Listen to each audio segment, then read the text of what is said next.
Now that your husband is gone, you should be grateful we're even letting you stay another week, my daughter-in-law said, setting her wine glass down like she was closing a business deal. My son didn't look at me. He just nodded. I remember standing there, my hand still resting on the back of the dining chair my husband used to sit in. The wood felt colder than it ever had before. For a moment I thought I had misheard her. That grief had blurred my senses. That maybe, just maybe, this was all a misunderstanding. It wasn't. I didn't argue. I didn't cry. I simply walked upstairs, packed a small suitcase, and left the house I had lived in for over 30 years. The next morning I went to the bank. I'm glad you're here. Stay with me until the end, and let me know where you're watching from. I didn't think my story would matter to anyone, but maybe it will remind someone out there that silence doesn't always mean weakness. It had been exactly 9 days since my husband, Robert, passed away. 9 days since I stood beside his casket in a small church just outside Columbus, Ohio, greeting people who spoke in hushed voices and avoided my eyes. 9 days since I came home to a house that no longer felt like mine, even before they said it out loud. Grief is a strange thing at my age. I'm 72 and I thought I understood loss. I had buried my parents, a few old friends, even a younger sister. But losing your husband after 41 years, it doesn't feel like losing someone. It feels like losing the ground beneath your feet. The house was too quiet without Robert. The grandfather clock in the hallway sounded louder. The refrigerator hummed like it was trying to fill the silence. Even the floorboards seemed to creak differently, as if they knew something had changed. But what unsettled me most wasn't the silence. It was how quickly my son Daniel and his wife Claire filled it. They had moved in to help just 2 days after the funeral. First, I was grateful. That's what a mother does. She looks for the good, even when something feels off. Claire brought groceries. Daniel handled phone calls. They spoke softly around me, like I was fragile glass that might shatter if they used the wrong tone. But kindness has a rhythm, and theirs didn't feel natural. It felt rehearsed. By the 4th day, things began to shift. Claire started reorganizing the kitchen without asking. It's more efficient this way, she said, moving dishes I had kept in the same place for decades. Daniel changed the password on the home security system. Just for safety, he explained, though he didn't give me the new code. Small things. Tiny, almost invisible changes. The kind you can dismiss if you don't want to see the bigger picture. I told myself I was imagining it. That grief was making me sensitive. That I should be grateful my son cared enough to step in. But then came the paperwork. Mom, we should talk about the house, Daniel said one afternoon, standing in the doorway of the living room. I was sitting in Robert's armchair, the one with the worn leather arms and the faint smell of his cologne still clinging to it. Claire stood just behind him, silent, watching. What about it? I asked. He hesitated, just for a second, but I noticed. We think it would be best if we put everything in my name, he said, just to make things easier. Taxes, maintenance, you don't need to worry about all that anymore. Easier. That word stayed with me. I looked at him, really looked at him, and for a moment I saw the little boy who used to run into my arms after school. The one who cried when he scraped his knee. The one who promised at 8 years old that he would take care of Mom forever. And then I saw the man standing in front of me, avoiding my eyes, waiting. I signed the papers 3 days later, not because I trusted Claire, but because I trusted the boy I thought was still somewhere inside my son. That was my mistake. The night they told me to leave, the dining table was set for dinner. 3 plates, 3 glasses. The same table where Robert and I had celebrated anniversaries, birthdays, quiet Sunday evenings. The same table where Daniel once did his homework while I cooked dinner. Claire placed the serving dish in the center with a soft clink. Before we eat, she said, sitting down across from me, we need to discuss something important. Daniel kept his eyes on his plate. I folded my hands in my lap. And that's when she said it. That I should be grateful. That I could stay another week. That this house, my house, was now theirs. I didn't say a word. Because in that moment something inside me didn't break. It went still. Completely still. I stood up, walked to my room and closed the door behind me. No tears. No shouting. Just silence. Because for the first time in my life, I understood something clearly. I hadn't just lost my husband. I had lost my place in my own family. And as I zipped up my suitcase that night, I made a decision. They thought I was weak. They were about to learn how wrong they were. The house felt different the morning after I left. Not because I wasn't there anymore, but because for the first time in over 40 years I woke up in a place where nothing belonged to me. The motel room smelled faintly of detergent and something older, something that had settled into the carpet long before I arrived. The air conditioner rattled in the corner, struggling to keep the room cool against the late summer heat of Ohio. I sat on the edge of the bed, my suitcase still closed beside me, exactly where I had left it the night before. I hadn't unpacked. I think part of me believed this was temporary, that Daniel would call, that he would come to his senses, show up at the door and say, "Mom, I'm sorry. Come home." But my phone stayed silent. I reached for it anyway just to be sure. No missed calls. No messages. Not even a single word. Just the time. 7:12 a.m. I placed it back down slowly. Then I stood up, walked to the small window and pulled the curtain aside. The parking lot was already half full. A delivery truck idled near the entrance. A young couple argued quietly near their car, their voices sharp but controlled. Life was moving forward for everyone else. For me, everything had stopped. Or maybe it hadn't. Maybe it had just changed direction.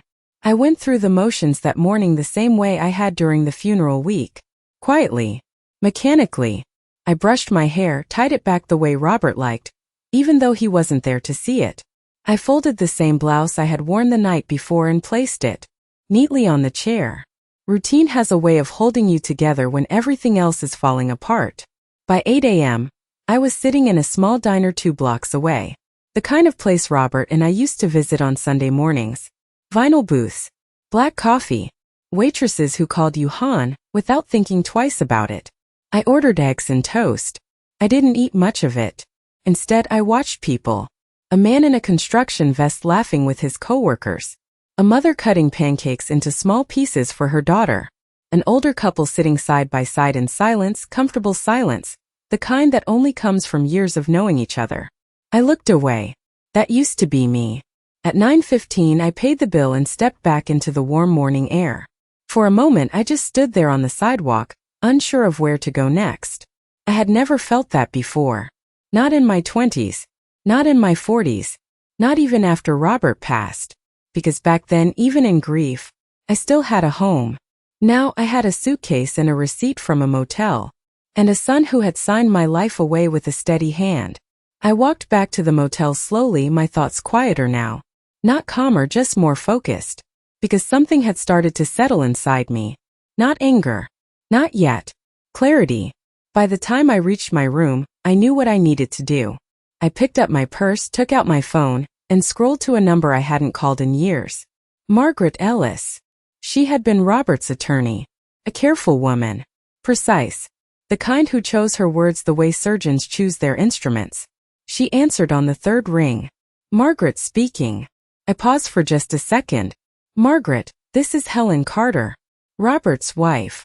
There was a shift in her tone immediately. Softer. Respectful. Helen. I'm so sorry for your loss. How are you holding up?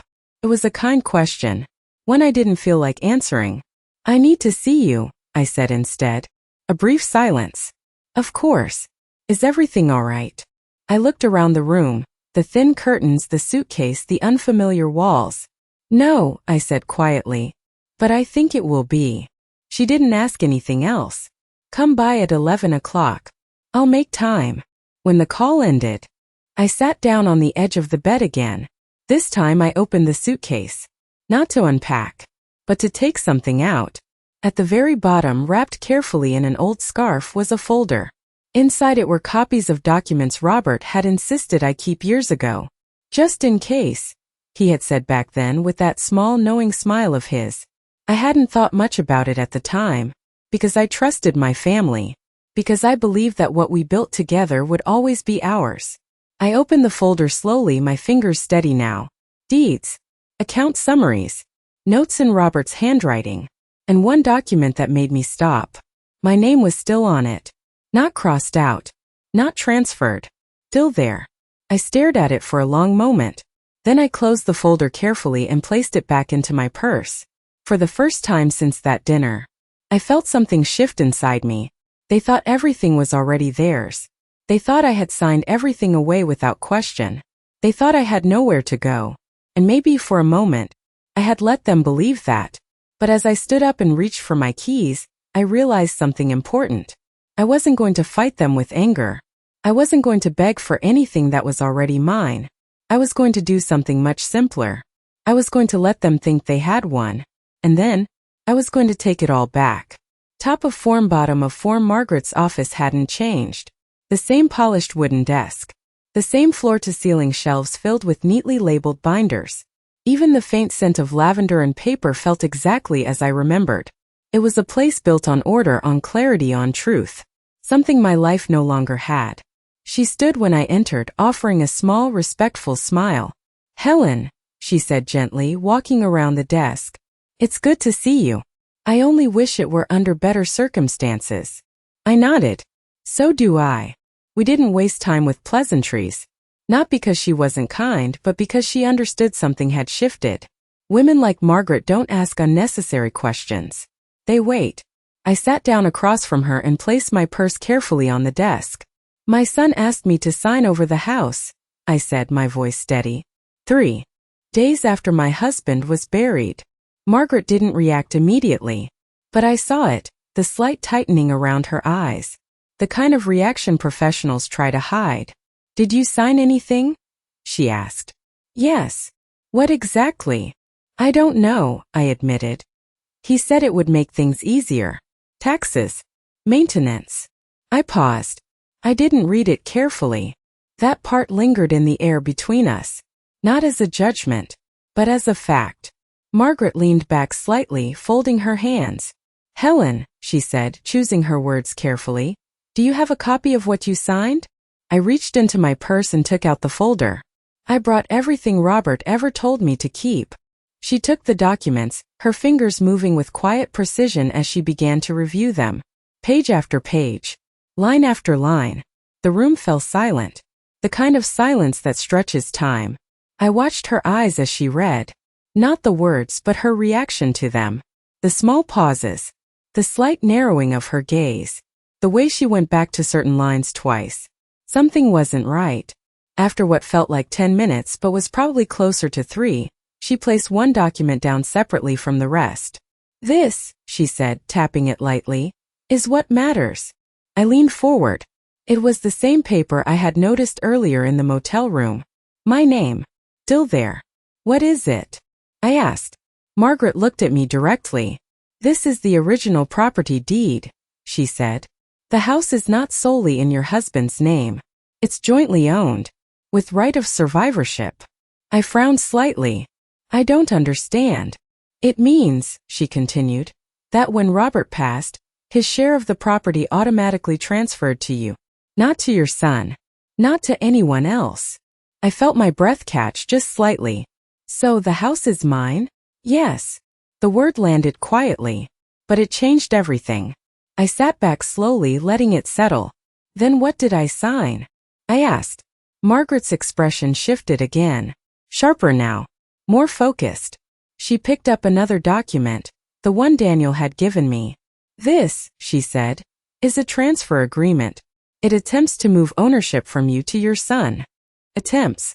That word mattered. Attempts. I repeated. Margaret nodded. "It's incomplete." I blinked. "What do you mean?" "There are missing notarizations. Incorrect filing language. And..." She flipped to the last page, pointing at a section. Near the bottom. "This signature line." I leaned in. My name was there. But something about it felt off. "The document requires 2 witnesses," she said. "There's only one. And even that one is improperly listed." I stared at the paper. "So it's not valid?"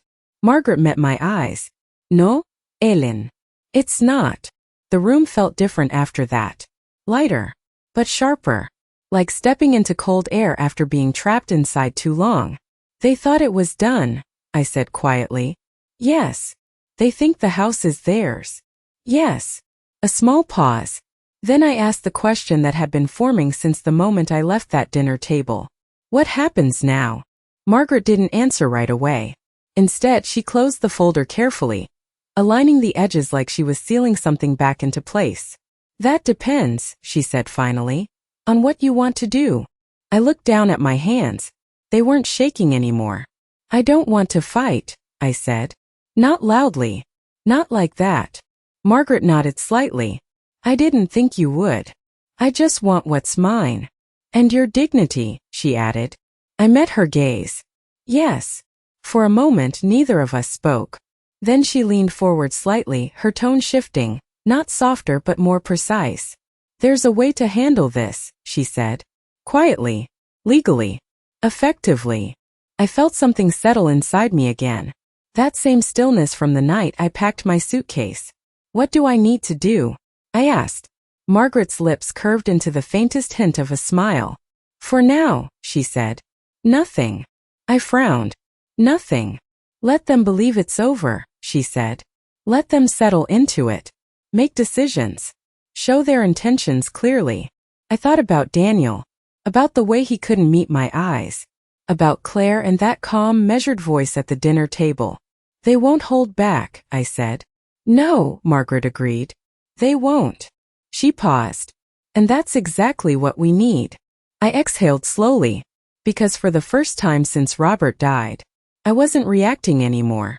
I was waiting, and waiting, I realized, can be a very powerful thing. I stood up, gathering my things. At the door I paused. Margaret, I said. She looked up. Yes. They told me I had 1 week left in that house. Her expression didn't change, but her eyes sharpened. And what did you say? She asked. I didn't say anything. Small silence. Then I added quietly, but I will. And as I stepped out into the bright midday sun, I understood something with absolute clarity. They hadn't just underestimated me. They had already made their first mistake. Top of form, bottom of form. On the way back to the motel, I didn't turn on the radio. I just drove. The road stretched out in front of me, familiar yet distant, like a memory I hadn't fully accepted. Traffic moved steadily, people heading somewhere that made sense to them, home, work, family dinners. I tightened my grip on the steering wheel slightly. Home. That word didn't feel like mine anymore. But it would. I stopped at a red light and glanced at the passenger seat. My purse sat there, quiet and ordinary. Inside it, a few sheets of paper had just changed everything. And yet, nothing had changed on the outside. Daniel still believed the house was his. Claire was probably already making plans. I could almost picture it. Her walking through my kitchen. No, her kitchen now. Opening cabinets, rearranging shelves, deciding what stayed and what didn't. Maybe she had already started talking about renovations. Fresh paint. New furniture. Erasing me. The light turned green. I drove on. When I reached the motel, the afternoon sun had shifted, casting long shadows across the parking lot. I sat in the car for a moment before stepping out. Not because I was tired, because I was thinking. Margaret's words echoed in my mind. Let them believe it's over. Sounded simple, but it required something I had spent my whole life avoiding. Patience without emotion. I walked into my room, closed the door behind me, and placed my purse carefully on the small table by the window. Then I sat down. And for the first time since that dinner, I allowed myself to remember. Robert. Not the hospital bed. Not the funeral. But the years before.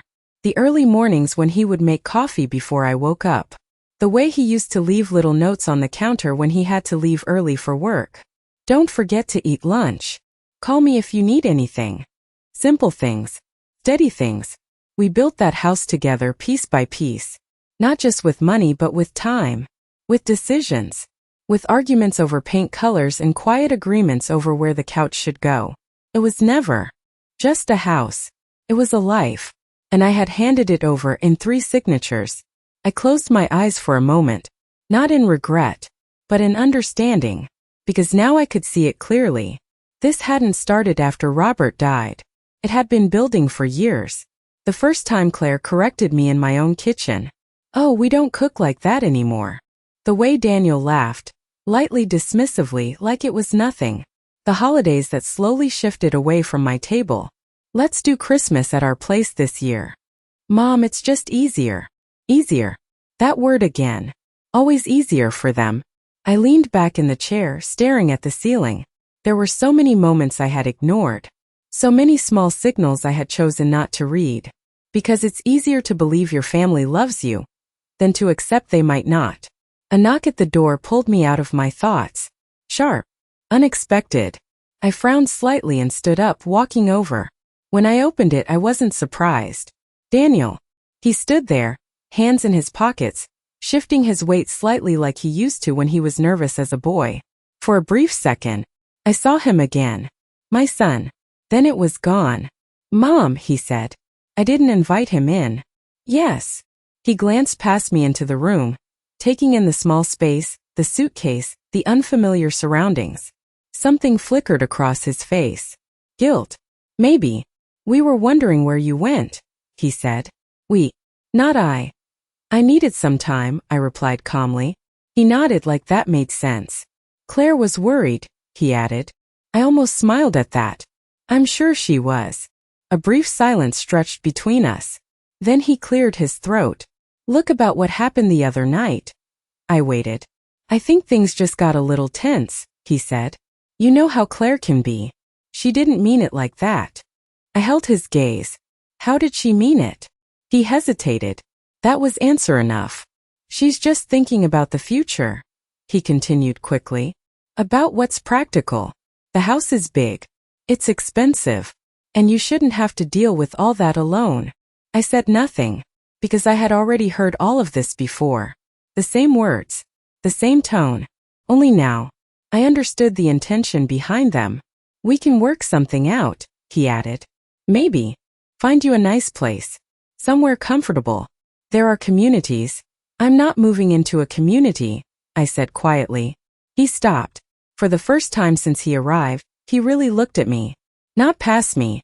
At me. I didn't say you had to, he replied, his voice tightening slightly. But you were going to. Another pause. The air shifted. I just want what's best for you, Mom. There it was. That sentence. The one people use when they've already decided what best means. For me, I repeated softly. He nodded. Yes. I studied his face for a long moment. Then I stepped back slightly and opened the door wider. Come in, I said. He seemed surprised. But he walked in. Slowly. Carefully. Like he wasn't sure what he was stepping into. Good. He shouldn't be. Because as I closed the door behind him, I made a quiet decision. I wasn't going to confront him. Not yet. I wasn't going to argue, accuse, or demand anything. I was going to do exactly what Margaret said. Let him talk. Let him believe. Let him reveal exactly who he had become. Sit down, I said, gesturing toward the chair across from mine. He did. And as he started explaining about finances, about responsibility, about how this is just how things work now, I listened. Really listened. Not as a mother trying to understand her son, but as someone gathering information. Piece by piece. Word by word. Because every sentence he spoke was building the case against him. And he didn't even realize it. Top of form, bottom of form. Daniel talked for a long time. Longer than he probably realized. At first, his words came carefully, measured, almost rehearsed. He spoke about responsibility, about how things had changed, about how people our age have to think ahead. Our age. I noticed that. He wasn't speaking as my son anymore. He was speaking as someone positioning himself above me. I sat across from him in that small motel room, my hands resting quietly in my lap, my posture straight. I didn't interrupt. I didn't challenge him. I let him speak. Because people reveal the truth when they think they're explaining something. Claire and I have been talking, he continued, leaning forward slightly. We want to expand the house. Maybe open up the kitchen, add a second living area. It's a good investment. Investment. Not home. Not memories. Just a value. And financially, he added, it just makes more sense this way. Having everything under one name keeps things clean. Less complicated. I tilted my head slightly. Clean for who? I asked softly. He blinked. For all of us, he said quickly. I nodded once. As if I believed him. He relaxed a little after that. That's the thing about silence, it makes people comfortable. It makes them think they're in control. I know this is a lot, he went on, and I get that it feels sudden. But honestly, Mom, this is how things are done now. There it was again. That quiet dismissal of everything that came before. Everything I had built. Everything I had been. I glanced down briefly, then back up at him. And what happens to me? I asked. He hesitated. Just for a second. Then he smiled. That polite, distant smile people use when they're trying to soften something hard. We'll take care of you, he said. Not I will. We will. A decision already made. A smaller place, he continued. Something manageable. Maybe a condo. Or one of those really nice senior communities. They have activities, healthcare, everything you'd need. Everything I'd need. I studied him carefully. 'Cause now, I could hear it clearly. Not concern. Not love. Control. You've thought this through, I said. He nodded, relieved. Of course I have. I just want to make sure you're comfortable. Comfortable. In a life he had already designed for me. I leaned back slightly in my chair. And the house? I asked. What about it? You said you're expanding it. His eyes lit up slightly. Yeah, Claire has some great ideas. We might even refinance, pull some equity. Using my house, I said calmly. He stopped. The words hung there between us. Your move, I thought. He shifted in his seat. Well, technically it's in my name now. There it was. The belief. The assumption. The mistake. I nodded slowly. Yes, I said. Technically. That seemed to satisfy him. He leaned back, his shoulders relaxing just a little more. I'm glad you understand, he said. Understand. I almost smiled. Because I did understand. More than he realized. A brief silence followed, but this one felt different. He had said what he came to say. Now he was waiting for approval, maybe. For reassurance. For me to make this easier for him. I didn't give. Instead I stood up. He looked up at me, surprised. You're leaving, he asked. For a bit, I replied. I have something to take care of. He frowned slightly. What kind of thing? Picked up my purse. Just something your father left me. That caught his attention. What do you mean? I paused at the door. Then I turned back, meeting his eyes. Something important, I said. Not a lie. Not the whole truth either. He studied my face, searching for something. Uncertainty, maybe. Weakness. He didn't find it. Okay, he said slowly. Well, just let me know where you're staying. Claire wants to make sure you're safe. I nodded. I will. I opened the door. Then stopped. One more thing, Daniel. He looked up. Yes. I held his gaze. Next time you make plans for my life. I let the sentence hang for just a moment. Make sure I'm actually part of them. He didn't respond. Because there was nothing he could say. I stepped out into the hallway and closed the door behind me. That evening I didn't go back to the diner. I didn't turn on the television. I didn't call anyone. Instead I sat by the window watching the sun dip below the horizon, letting the room grow darker around me. Because something inside me had finally settled. Not grief. Not confusion. Resolve. Daniel had shown me exactly what I needed to see. Not just what he had done, but what he planned to do next. Refinance. Renovate. Restructure everything. As if I had never existed. I reached into my purse and pulled out the folder again. Carefully I opened it. The deed. My name. Still there. Unmoved. Unchanged. I ran my fingers lightly across the paper. Then I closed it again. Tomorrow I would see Margaret. Tomorrow we would begin. Not loudly. Not emotionally. But precisely. Because the truth was already on my side. And Daniel. He had just given me everything else I needed. He just didn't know it yet. The next morning, I arrived at Margaret's office 10 minutes early. Not because I was anxious. Because I was ready. The receptionist greeted me with a polite smile, the kind that doesn't ask questions. I appreciated that. Some people think kindness means talking more. At my age, you learn. Real kindness is knowing when to stay quiet.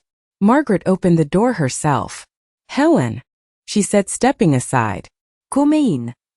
I walked in with steady steps, my purse held firmly at my side. No hesitation. No second thoughts. because something had changed overnight. I wasn't trying to understand the situation anymore. I was preparing to end it. We sat across from each other again, the same desk between us. But this time the air felt different. Focused. Margaret didn't waste time.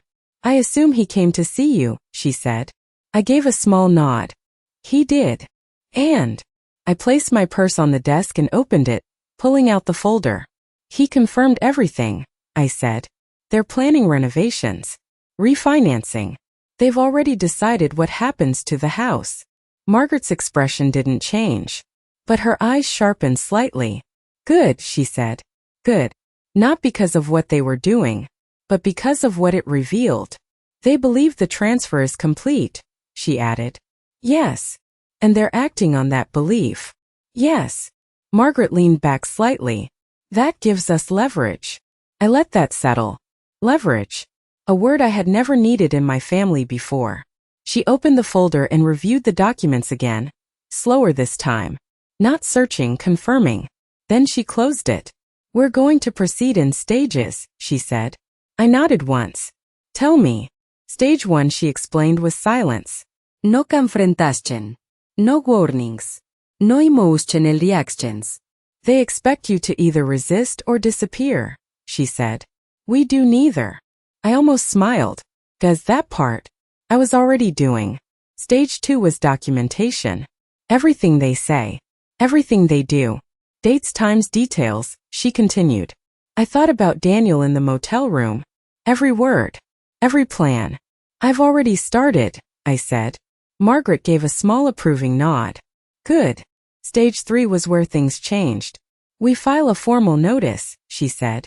A legal declaration of ownership, backed by the original deed. I felt something shift in my chest. Not fear. Anticipation.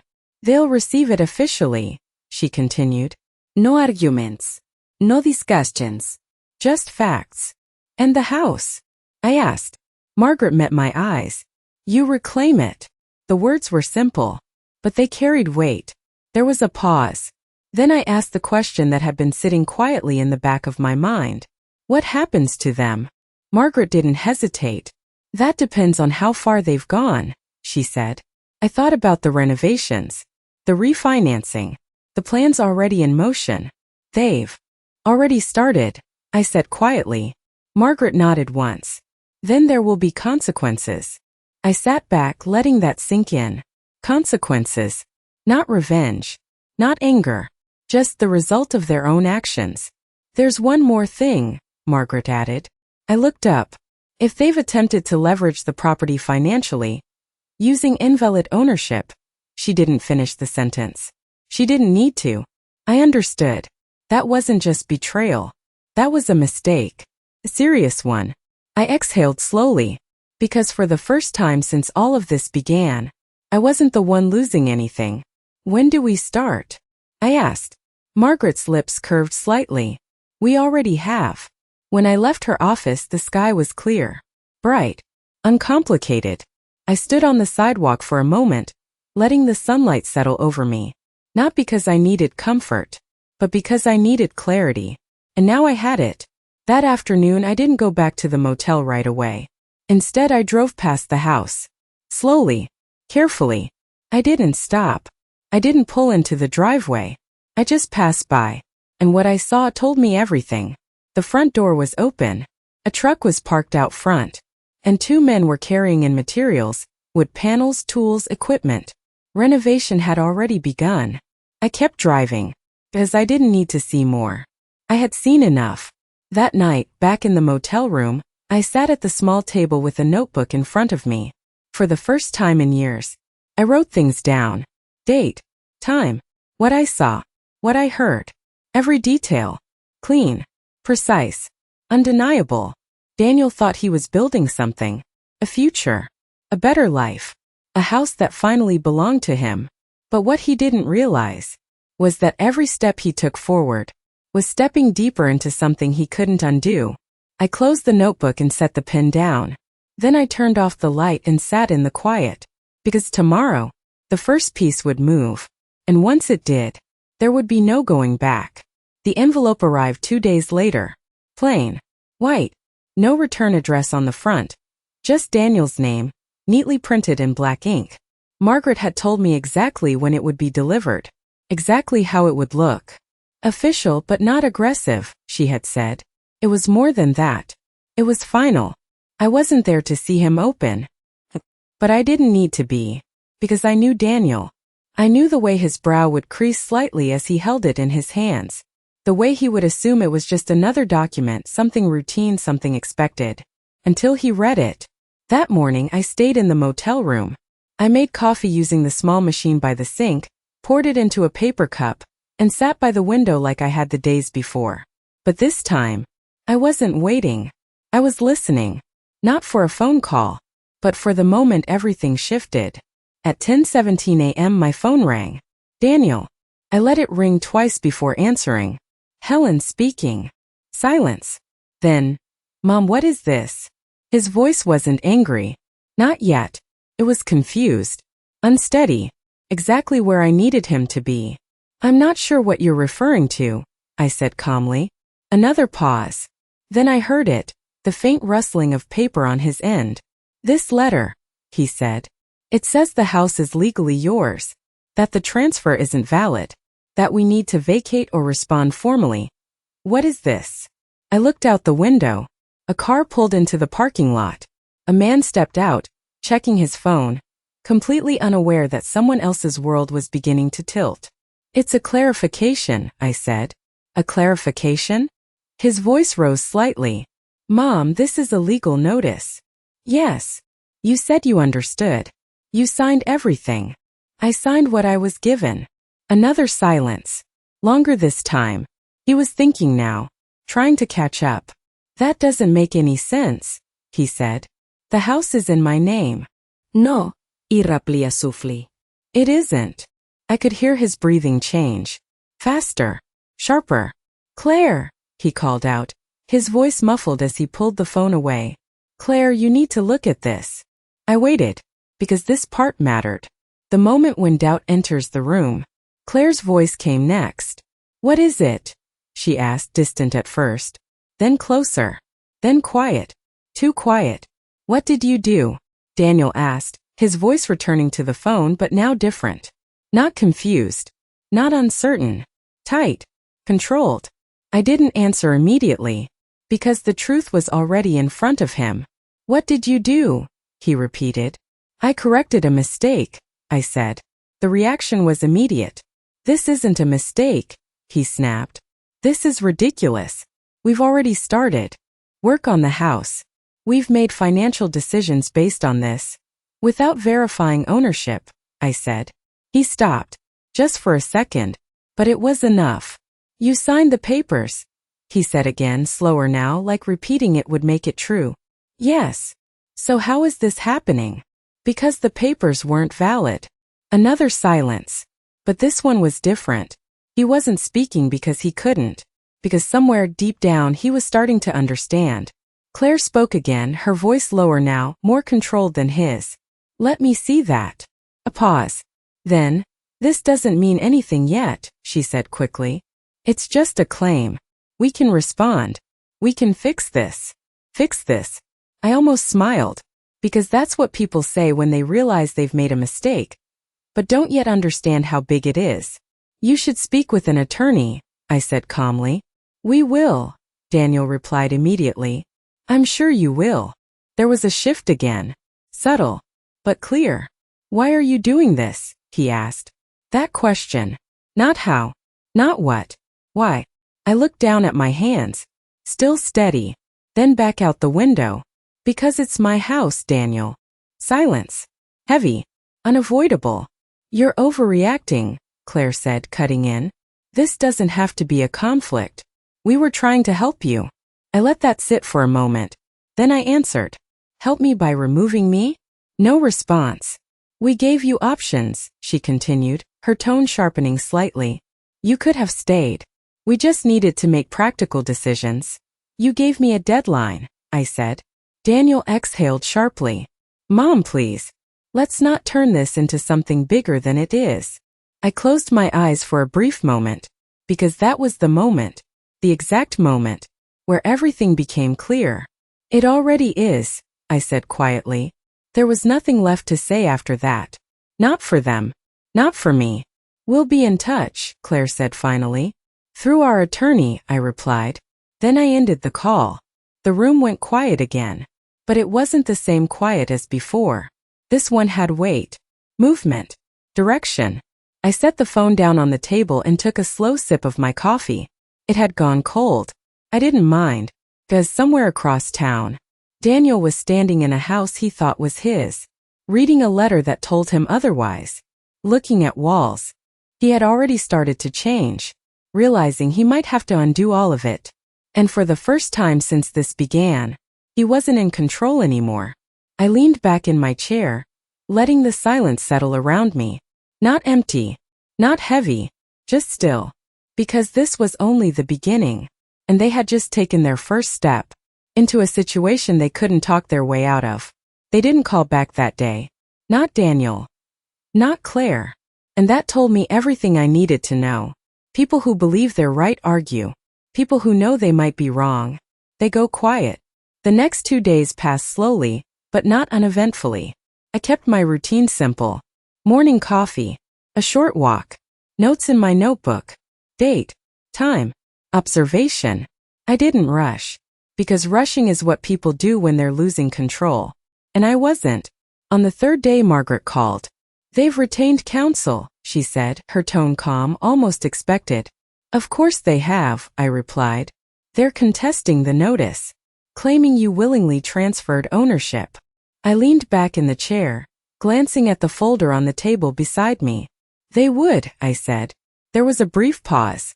Then Margaret added, they've also already begun financial proceedings tied to the property. I didn't respond immediately, because I already knew what she meant. Refinancing. Loans. Decisions made on something that was never theirs. That complicates things, I said quietly. Margaret's voice didn't change. For them, she corrected. That afternoon I drove past the house again. This time I slowed down more. Not enough to draw attention. Just enough to see clearly. The front yard looked different. Messier. Tools scattered near the driveway. A section of the porch railing removed. The front door propped open again. And inside, movement. Constant movement. Workers. Noise. Change. They weren't waiting. They were pushing forward. Faster. As if finishing the house would somehow make it theirs. I kept driving. But something about that image stayed with me. Not anger. Not sadness. Just confirmation. That night I added another entry to my notebook. Day 12 since Robert passed. Renovations in progress. Unauthorized. Visible structural changes. I underlined that last part. Twice. The next morning, everything shifted again. But this time, they came to me. A knock at the motel door. Harder than before. More urgent. I already knew who it was. But I took my time walking. Over. Because timing matters. When I opened the door, Claire stood there. Not Daniel. Claire. She looked different. Not unpolished, no, she was still put together, still composed. But something had cracked beneath the surface. Her smile was thinner. Her eyes sharper. Less control. We need to talk, she said. Not a request. A statement. I stepped aside. Come in. She walked in slowly, her gaze scanning the room just like Daniel's had days before. The bed. The chair. The small table. The life she had reduced me to. This is unnecessary, she said, turning to face me. I closed the door behind her. Is it? She crossed her arms. You're escalating something that could have been handled quietly. I almost smiled at that, because that's exactly what I was doing, just not in the way she meant. You forced our hand, she continued. We had plans, financial commitments. Do you understand what this is doing? I walked past her and sat down. Calm. Measured. I do, I said. She stared at me for a moment, then stepped closer. This house, she began. My house, I corrected. The air changed instantly. Her jaw tightened slightly. We've already invested in it, she said. Time, money. Without ownership. Silence. Sharp. Uncomfortable. You signed the papers, she said again, but this time, There was less certainty behind it. Yes, I replied. And yet here we are. She exhaled slowly, regaining some of her composure. Look, she said, shifting her tone. Softer now. Strategic. We can resolve this. I didn't respond. I let her continue. We're willing to make arrangements, she said. A settlement. Financial support. Whatever you need to feel secure. There it was. The pivot. From control to negotiation. I tilted my head slightly.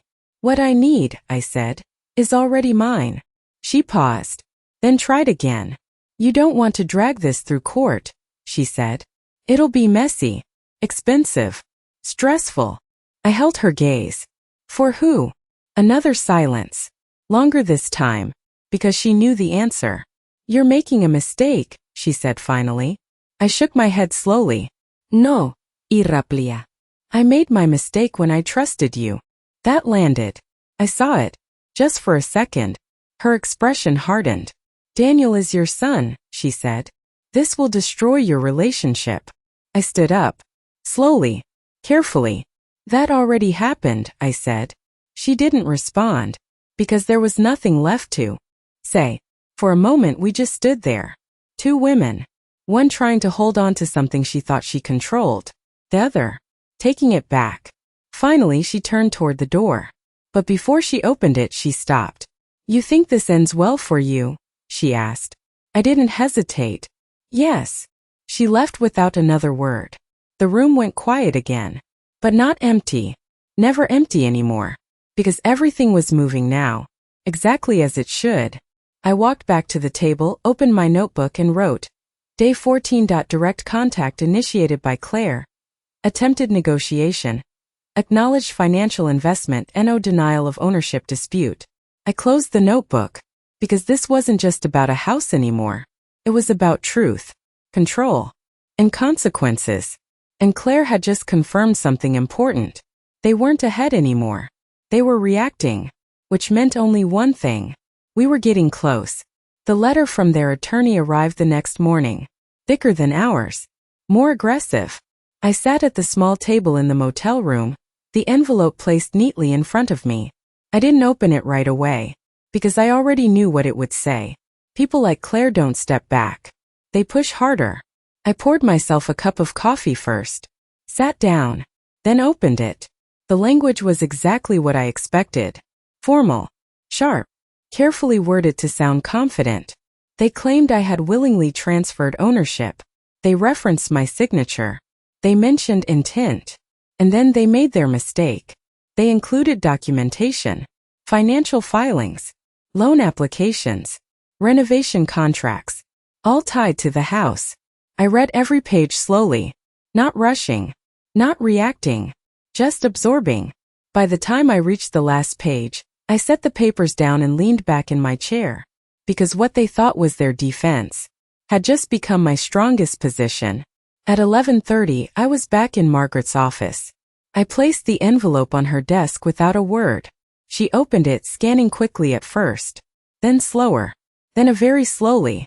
There it is, she said quietly. I didn't ask what she meant. I already knew. They've leveraged the property, she continued. Without legal ownership. She looked up at me. This changes everything. I folded my hands in my lap. How?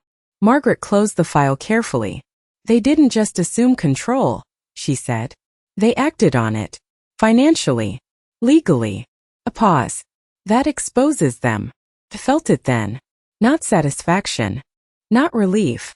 Something colder. Clearer. They thought finishing the house would make it theirs, I said. Margaret nodded slightly. But all they've done is leave a trail.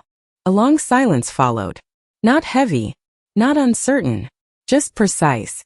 What happens next? I asked. Margaret leaned forward slightly. Now there was no softness in her tone. No paciencia. Just direction. We escalate. The word didn't feel dramatic.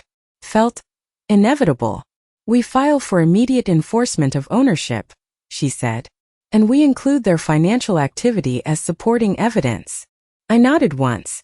They'll be required to stop all work, she continued. Immediately. I thought about the workers. the tools, the half-finished changes. And if they don't? I asked. Margaret held my gaze. Then it becomes something much more serious. I understood. She didn't need to say more. They won't expect this, I said quietly. No, she agreed. They still think this is a disagreement.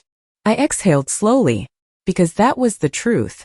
They thought this was emotional, family conflict, something they could manage, control, talk through. But it wasn't. It was law. When? I asked. Margaret didn't hesitate. Today. That afternoon everything moved faster. Documents filed. Notices issued. Deadlines set. And for the first time since this began, I didn't feel like I was catching up. I was ahead. By evening Daniel called again. I looked at the phone for a moment before answering. Yes. His voice was different this time. Not controlled. Not measured. What are you doing? He demanded. I didn't respond immediately. Mom, they're saying we have to stop everything, he continued. The workers, the contractors, everything is on hold. Do you understand what this is costing us? I closed my eyes briefly, because there it was again. Cost. Not loss. Not betrayal. Just the money. I understand, I said calmly. This is insane, he snapped. We've already signed agreements. We can't just. You already did, I said. Silence. Then, you're doing this on purpose. I opened my eyes, looked out the window. Yes, I said. That stopped him. You're trying to ruin us, he said, quieter now. I shook my head slightly, even though he couldn't see it. No, Iraplia. You did that yourself. Another silence. Long, heavy. Then his voice dropped, lower than before, almost uncertain. What do you want? He asked. That question again. I didn't answer right away, 'cause now, it mattered. I want my house back, I said, a breath on the other end. And us? He asked. That one took a second longer, because for a moment, just a moment, I remembered the boy he used to be. Then I let it go. That depends on what you do next, I said. I ended the call.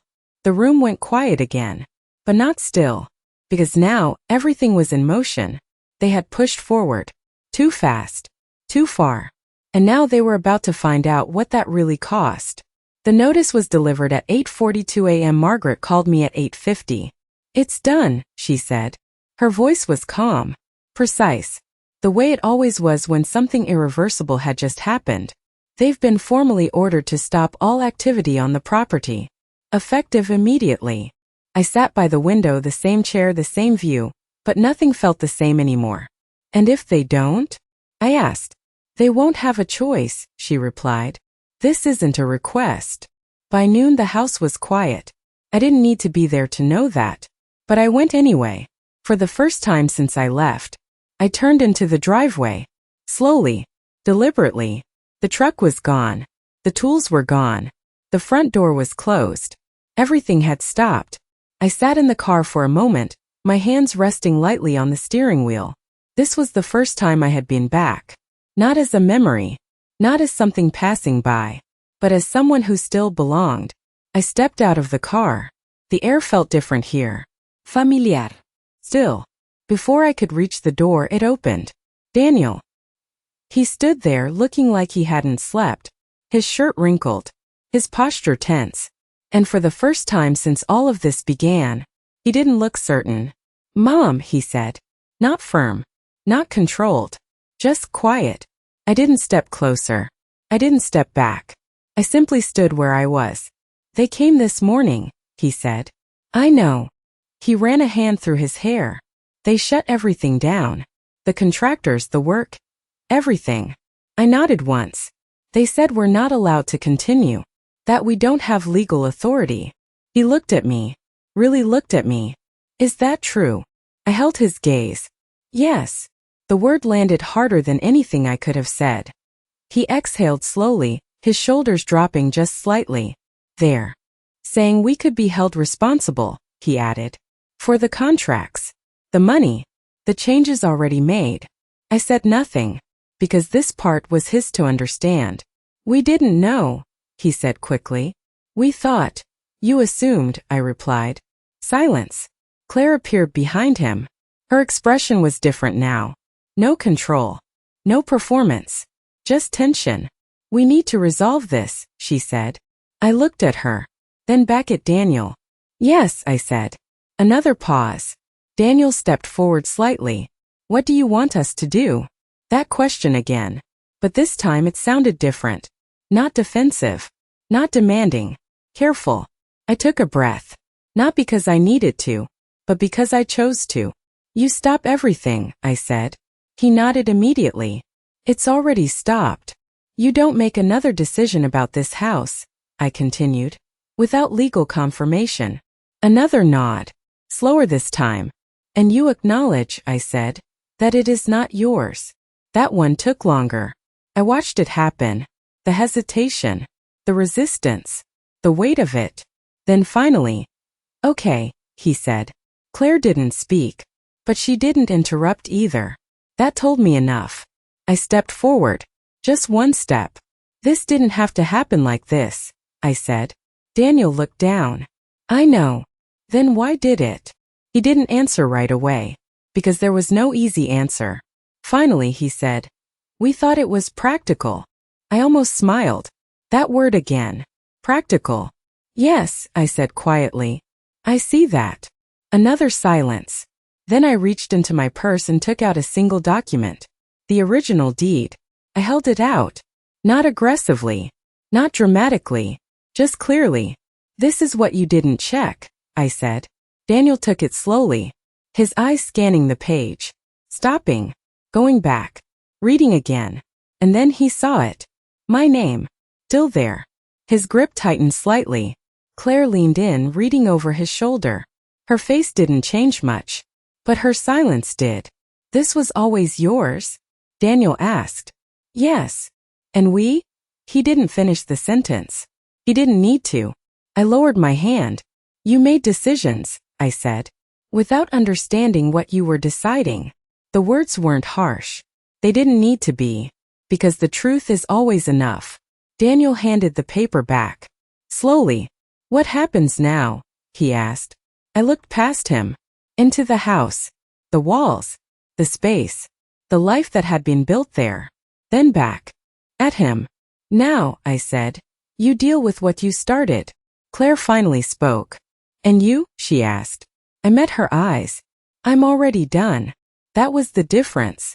They were still in it. Still reacting. Still trying to fix something they had broken. And me? I had already stepped out of it. I turned. Walked back to my car. Not rushed. Not emotional. Just finished. Because the house was never the real loss. And taking it back was never the real victory. As I drove away, I didn't look in the mirror. As I didn't need to. I already knew what I would see. Two people standing in a place they thought they owned, finally understanding that they never did. I didn't go back the next day. Or the day after that. Not because I couldn't. As I didn't need to. For the first time in weeks, my life didn't revolve around reacting to what they were doing. There were no calls that no confrontations and no sudden decisions forced on me. Just quiet. Margaret handled everything. The filings. The responses.